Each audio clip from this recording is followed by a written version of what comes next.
In Matthew 4:19, Jesus says, "Follow me, and I will make you fishers of men." Join us in this conversation as we discuss following Jesus, leadership, and doing life with others. Welcome to the 419 Disciple Makers Podcast. Hello, and welcome to this episode of 419 Disciple Makers Podcast. My name is Beth Laurie. I'm your host, and I have a new friend with me today, Brian Russell. Hi, Brian. Hey, Beth, thanks so much for the chance to be here with you and everybody that's listening to us. Yes, Brian has been on our podcast before. Mark interviewed him a while back. You can find that episode if you go back in the history of your podcast. But Brian is the professor of biblical studies at Asbury Theological Seminary. He's also a coach for pastors and spiritually minded professionals. He's an author of several books, Invitation, a Bible Study to Begin With, Aligning with God, and his new book, 2021, Centering Prayer, which I just finished, and it was fabulous. He's the host of Deep Dive Spirituality Conversations podcast. He is a husband, a father, a disciple maker, and joining me from Orlando, Florida. We're just glad to be with Brian today. Thank you. Yeah. So Brian, I knew you through several other people, and I was really glad that we got a chance to connect and got to listen to your other podcast and even the one that you do, which is really insightful. But when someone told me about you, they said as their professor, one of the things that they remembered you saying in class was that I think you were encouraging the students, but you said, as Christians, we should have the best parties in the entire neighborhood. And that just caught my attention. And I thought, ooh, we should talk with Brian about that. So tell us, what do you mean by the best parties in the neighborhood? Yeah, it's so fun. And I want to give credit to one of my own mentors who kind of put that idea in my head. Those who know me, and a lot of students even think this is my quotation, but one of the lines that I try to say in every class that I teach is the gospel comes to us on its way to someone else. And that's from a good friend of mine, Alex McManus. And he's the one that even put in my head this idea about becoming the best party throwers.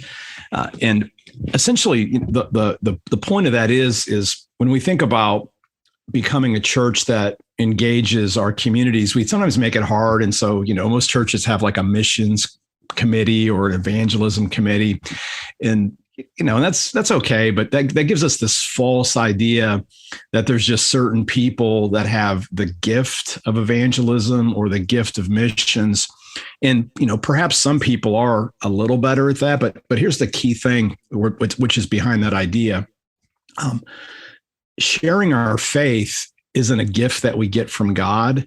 Sharing our faith needs to be a value that all of us have as followers of Jesus Christ, because it's a natural part of being a Christian. Again, some of us are shy, some of us are extroverted, and those kind of things come in. But one of the things that all of us can do is just realize the friendships that we have around us, and like becoming the best party throwers. That just means you should cook hamburgers or something in the backyard and invite your neighbors over and simply get to know them. And here's the key thing. It can't be a fake, I'm only inviting you to my house because I want to tell you about Jesus.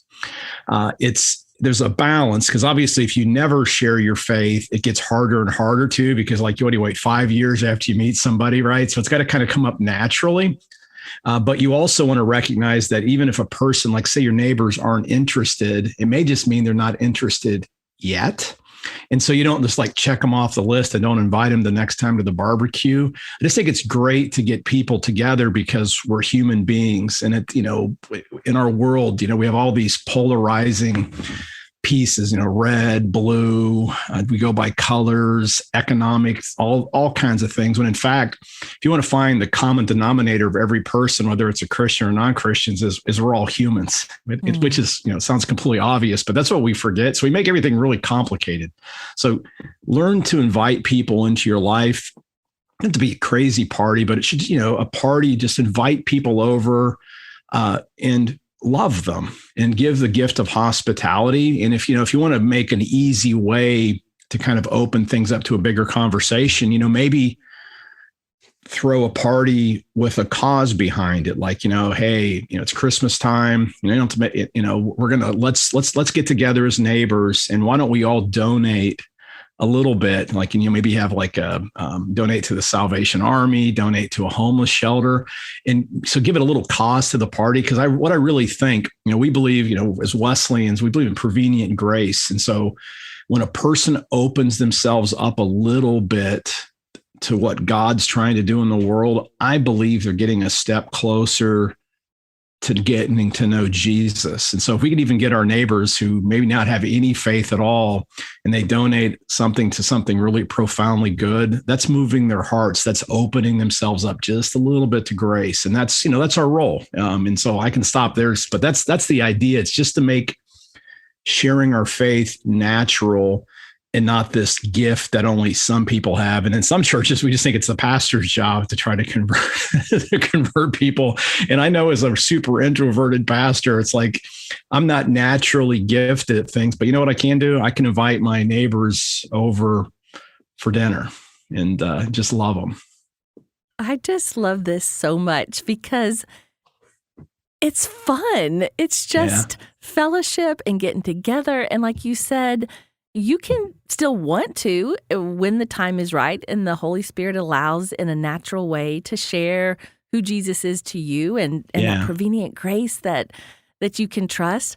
But it also is just so relational, and in a season of life where we're just starved of fellowship and people are living in such isolation. Christians are having fun. I love this. Is that what you're saying? Well, absolutely. And and you can do the same thing at work, right? I was at a church preaching a couple of weeks ago, and they were slightly embarrassed. I was meeting with the elders in the church. This is like an independent church that has an elders board for how it organizes, and they're looking for a new pastor. And then I just noticed that almost everybody on the elders board worked for a really large engineering firm in the space industry, and they were kind of embarrassed. And I'm like, why would you be embarrassed? That means you're actually having influence in your workplace. And so, you don't have to, walk across town or go somewhere else to be on mission for Jesus. Open your eyes to where you work. And, and like one of my other mentors, I'm just a product of my mentors, Beth, and everybody. I've just had wonderful people in my life, but a guy named Bob Tuttle, who taught at Asbury for a long time, a wonderful, still alive. I think he's 80 or 81 now, but he always just says, show up, pay attention. God has way more invested in this than you do. And if you can just hold that space wherever you are and let God's love flow through you, evangelism isn't scary anymore. You're just loving people. Right. That term evangelism, I think, is so misunderstood in our present day culture, but it is. It's just being willing to share what is important to you, but not. The word convert, it's not that we're trying to push something right on somebody, but you're just, hey, this is where my joy comes from. This is where my life revolves around, and I'm just sharing it because that's who I am. Wow, how I love that. And I love the word mentor, but it is discipleship still too, right? That's these people who have been mentored you.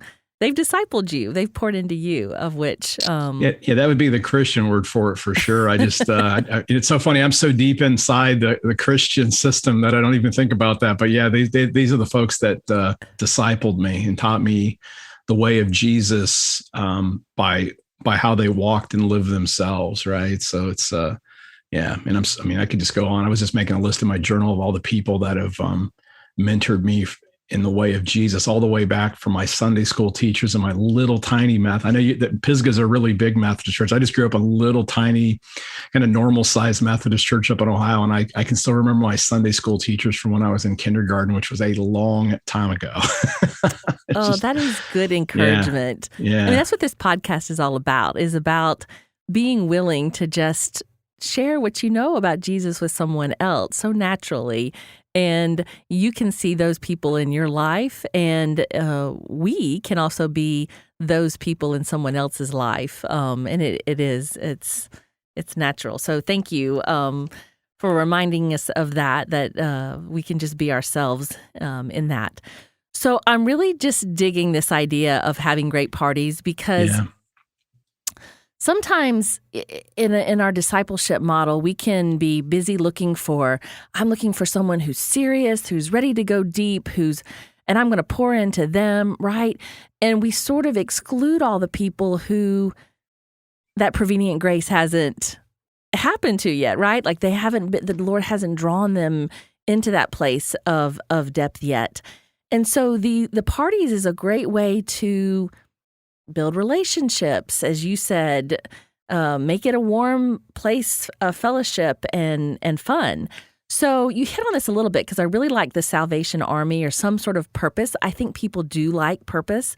But are there any sort of things you should or should not include if you were having a party or if you were thinking about being that neighbor who just invited all kinds of people over?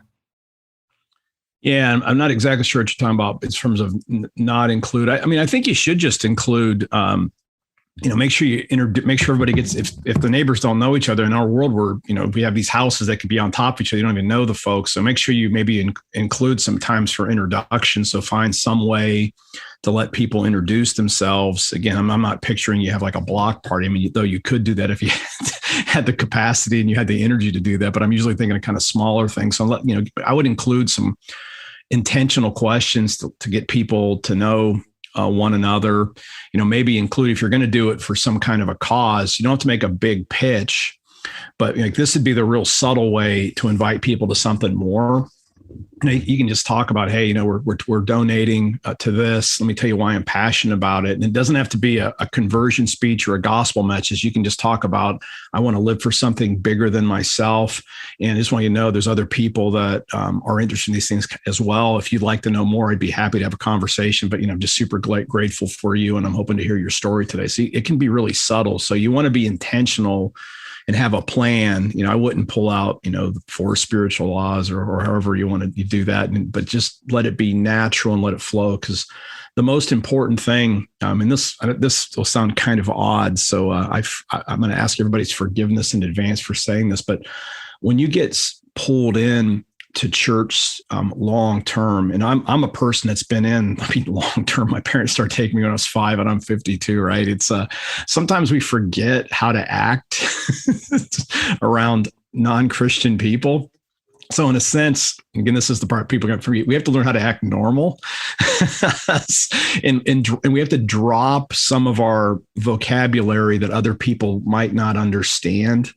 Like even when I talk about, if I know that somebody really isn't at all Christian in any way, which is more and more parts of our culture now, you literally can grow up and you don't even, like I had a family, we had had their daughter over to spend the night when my kids were little. And I remember I'd asked the parents if it was okay. It was like a Saturday to Sunday. It's like, hey, we're going to go to church. Is that okay? And of course the parents knew what church was, though they didn't go themselves. And so the little girl, this is so funny, but this is such a great lesson.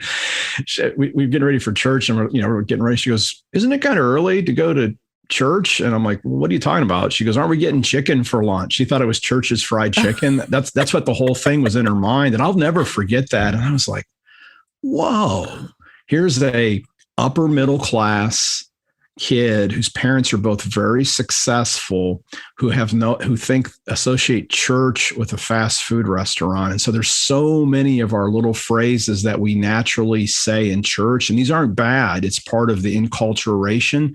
But when you go outward, you have to remember that you have to love the people around you enough that they don't have to become like you in order to hear the gospel from you. You become more like them in the sense, like Paul says, I become all things to all people so that by all possible means I might save some. That doesn't mean do things that are outside your ethical system at all. But what that means is, you got to learn to sort of think like people do, use some of the same vocabulary and find connection points on the outside so that you can be like Jesus, right? When Jesus called fishermen, he didn't say, hey, come follow me and I'll teach you how to be accountants of men. He said, I will teach fishermen to be fishers of men. So you got to find ways to connect the gospel with the people that you're trying to serve, not making them become something else as the precondition from hearing the gospel from you. And that, so hopefully that can be helpful for everyone. So in a sense, we got to be normal, in the sense we got to love other people enough to engage them on their turf, not on ours. Right. I think that is critical. And I really appreciate you bringing that up, because we can get into our little, you said the longer you've been in church, you use a different language, your connections with people are, it's like a holy huddle. It's God and us, and we're all together and we get each other. But that's not even like, to stay that way is not biblical, right? We do have to go into the world and be with others and love them as image bearers of Christ, right? They're God's children. And so we got to be relatable. We've got to be warm and caring, and finding that common ground, finding those things that allow us to be a light for Jesus. So we're different in a sense. We're not trying to, like you said, just become, exactly like them, but we also are understandable. We have connecting points and compassions. And I think most people really want to do that. I really hear that when I talk to people within the church. They want so much to do that, but it feels like it's becoming foreign. So I think what you're saying is this intentionality, like find some conversation topics, find some things that would allow you to be connectable and carry on good conversations that people could just enjoy each other, right? Because you're just building a relationship to start with. You're not, if we go in with an agenda that I know something more than you, it's going to fall apart. But if you go in with, I just love people, then that will show.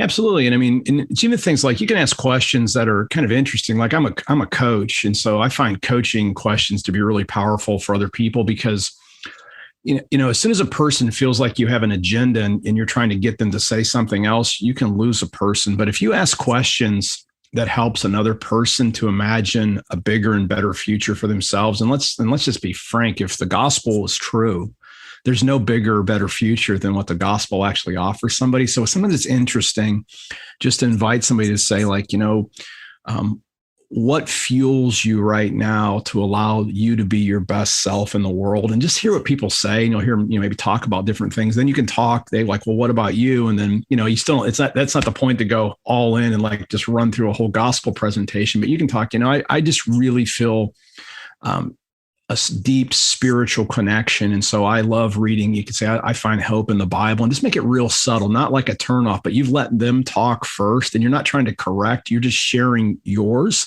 and you may learn something from them. Like maybe they find some food that's really energy giving and things like that. So you want to be super interested in the other person and invite them to try to imagine their future. You can even say something like, if we don't have another party till next year, and we don't even talk to each other, let's say you come back to the party, like what would have to happen over this next year for you to feel super satisfied and happy with your growth as a person? Just see what they say. Because again, you're trying to, you see the difference versus you're making it about them. And then you're just trying to see, hopefully they'll ask you the same thing. And then you can talk a little about yourself, but it's right. A real conversation. It's not a canned, like a telemarketer that has something every time you say something, they go to plan B and plan C. It's just a natural conversation. I think that's the type of faith sharing that all of us are capable of doing. And you said something else. I love that you talked about seeing everybody as an image bearer. In advance of any of these parties, a really powerful practice. Again, I live in Florida, so this is probably a little easier because the weather's always pretty nice, but I love going for walks in my neighborhood, and I don't wear headphones. I don't listen to music. I don't listen to anything. I just am. And I just walk around. I just try to observe everything, try to talk to my neighbors if they're there, say hello. Because people don't even say hello to each other very much, at least. And maybe that's not true in Georgia. I don't know. But in Orlando, it's hard to even sometimes get people to look at you. But I always say I want to be an ambassador of abundance to every single person that I meet each day. So, maybe I'll comment on somebody's dog. Just be friendly. I want to be known as the friendly guy in the neighborhood. And then and also imagine, and this is where it gets more interesting, kind of do it's like a prayer walk, but your eyes are open. I just kind of look at stuff and I try to imagine how many people every single house in my neighborhood will ultimately affect by the way that they live.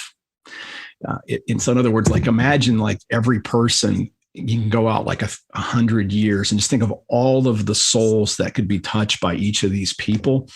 And think, what would it, and then just send love to the house that they can find the ultimate truth that we know in Jesus. And then imagine all the people that they can influence. I just find that really inspiring and powerful to see every person, even grumpy people that you run into, as a person that could literally influence 1,000 other people. Oh, that's great. I do something very similar. So I'm liking what you're saying because I think I might have to adapt mine. But I also go on neighborhood walk, and I will try to be friendly with people and make stuff. And I don't know people's name all the time yet. I'm still meeting neighbors as well. But some of them, they've said hi off and on for years, even though we've never had some deep conversations.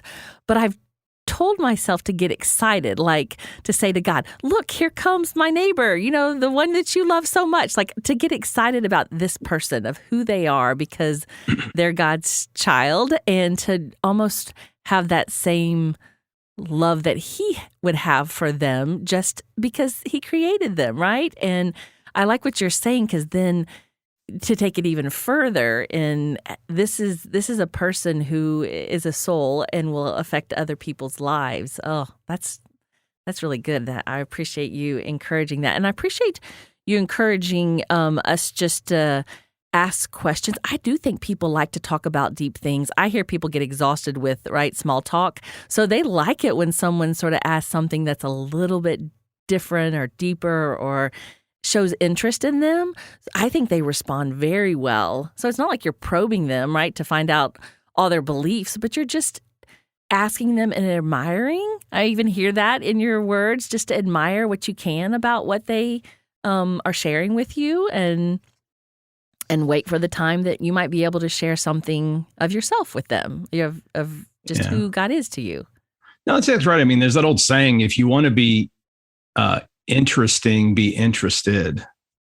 And that's so it's, and that's and then the other thing is, most people in a sense walk around in trances. You're like, hey, how you doing? I'm doing great. And then that's kind of the conversation. So if you can come up with any other statement, it cuts through what they think you're going to say, because we all have these little almost trance-like phrases that we use. So if you come up with an interesting question, a person actually hears what you said, and that opens them up, and it's really interesting.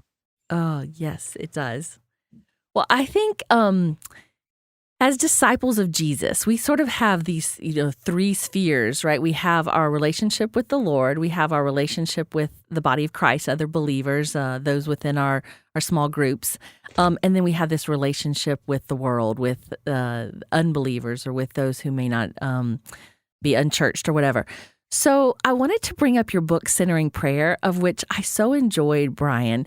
And I would love to talk about how just anything with centering prayer and how it even can encourage us in all of those areas. It is an up relationship with the Lord. Centering prayer is, all prayer is, but it also does affect the outward as well. What do you think? No, absolutely. And I mean, the key with all contemplation, even the most contemplative people like Thomas Merton, who's written a lot of books on deep contemplative prayer, or a lot of folks might know Richard Rohr's work, and everybody always agrees with everything he says. But it's interesting. His organization is called the Center for Contemplation and Outreach, and that's the key thing. It's deep experiences with God allow us to see ourselves as God sees us ultimately. So that's not the goal. The goal is to be with God, but God illuminates us, and you just realize your own everything, all the junk in your own life is part of this interaction, and you realize how much God loves you for who you are. And when you have that kind of experience with God, it really just cracks you open, and then you can turn and look at other people and just flat out love other people even more profoundly. You become present. You're not continually just weighted down with your own junk. And so the irony of deep connection with God is perhaps for the first time you're actually truly available to other people. So I think these things go hand in hand. I think the most profound thing you can do before you do evangelism is make sure you're deeply rooted. And there's different ways. Obviously, centering prayer has tremendously helped me. That writing that book was just such a blessing. And it was a real, even a kind of a healing process for me. I put a lot of myself in there and just openly talk about some of my own struggles and some of the most difficult things I've gone through. But I know without a shadow of a doubt that I love people way more since I've been doing this practice than I did before. And, and students that know me, like some of the folks you're talking about that you've already mentioned, they knew me before I was ever doing that. And all the stuff right in the book even happened. And I was already, I was walking the path, but I'm changed, and I'm still just as motivated and passionate about things as I've always been, but I now exist for others because I know that the whole purpose, and actually that's not the wrong way to say it. I've always been on a mission for others, but at some level, I just feel a much deeper connection to my fellow souls on the planet than I did previously. And I recognize that, the whole point of the mission isn't the mission. It's getting people connected to Jesus, and we say that, but sometimes we make it a thing, but mission is always people, and deep spiritual formation makes it impossible to ever forget that crucial piece that a mission is a who, not a what. Oh, yes. Amen to that. That's really good. And I just want to give, I know we're talking about loving our neighbors here and having the best parties, but I just want to say how much I really did enjoy your book. I've read several books on centering prayer, and I've practiced it on and off, but I really like the way yours, it kept it simple, and but it also got to some really good whys in there. Anyways, I have been, since reading your book just a month ago, I've been practicing it more faithful. And I know what you mean by that love of the Lord. Like in that type of prayer, tears just rolling down my cheeks from the love of God. And it does illuminate into the lives of others. So yeah, I just have to say thank you. Well, thank you for telling me that too. I love hearing how it's affected, because it was honestly, I can't say it was scary, because I know everything that I put in the book and how as much of myself I put in there. And I'm just grateful that it's come across the way that I really hoped it would be. But I released it because I was 100% good doing everything that I've done. And I'm just so grateful. And, and it is funny. It doesn't have to be complicated. You can read people trying to get into theoretical stuff, which is interesting at some level. And it really is. And I've read a lot of those books, but centering prayer is super simple, but at the same time, you just have to do it. And, and so it's simple. It's simple to do, but it's not necessarily easy to practice. Right. And so right. that was real. I loved what you said. So thank you, Beth. Yeah, and I love that you use the word practice, because it is just like any other spiritual practice. It does take practice, but it's encouraging to do that. Brian, this has been so good, just connecting with you and being encouraged for us to have fun neighborhood parties. I'd love to ask, is in any parting words of wisdom for our listeners, maybe someone who's thinking about, I'd love to share Jesus. I'm considering some of these ideas. I'm a little bit anxious about, will I do it right? Anything you want to say to them? Well, yeah, I would really I want to say, I think I want to say three things. First thing is, I'm going to go back to that Tuttle quote, because I think it's super important.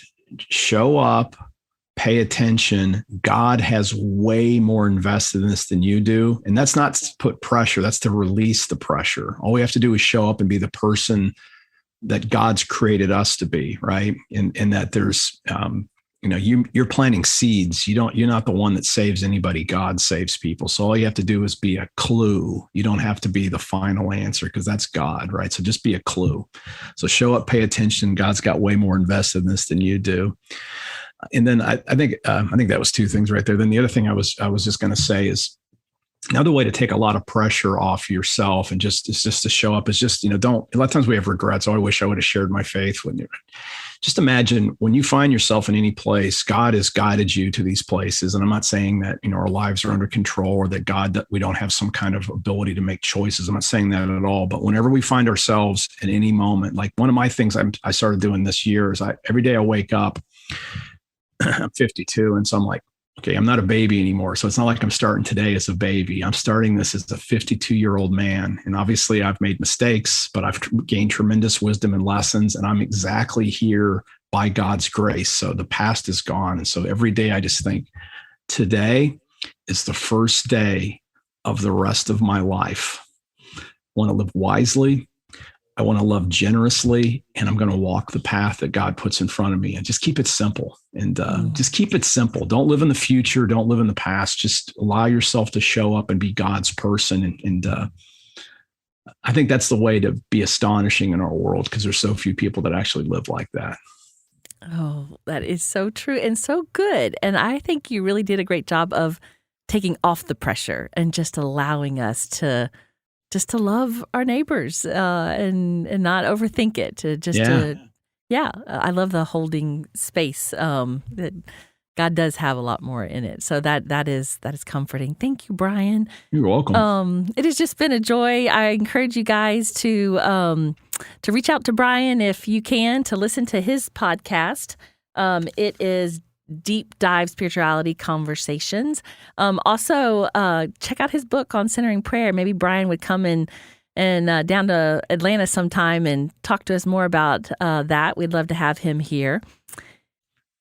Well, thank you very much. I'd love to come, and if I can be of service to anybody, just, it's pretty easy to find. You can even just check out brianrussellphd.com. It's a new website. It's a good way to connect. I got all my social media and stuff all right there. And if I can help anybody, please reach out. I'd live to try to bless others, and God's done tremendous things in my life. And just want to pass that on to others. That. And what a blessing it is now that you're sharing that with us. Thank you, Brian. If this podcast today has blessed you in some way, or if you know a friend who is probably thinking about having some of those best neighborhood parties, please share this podcast with them and check out Brian's website.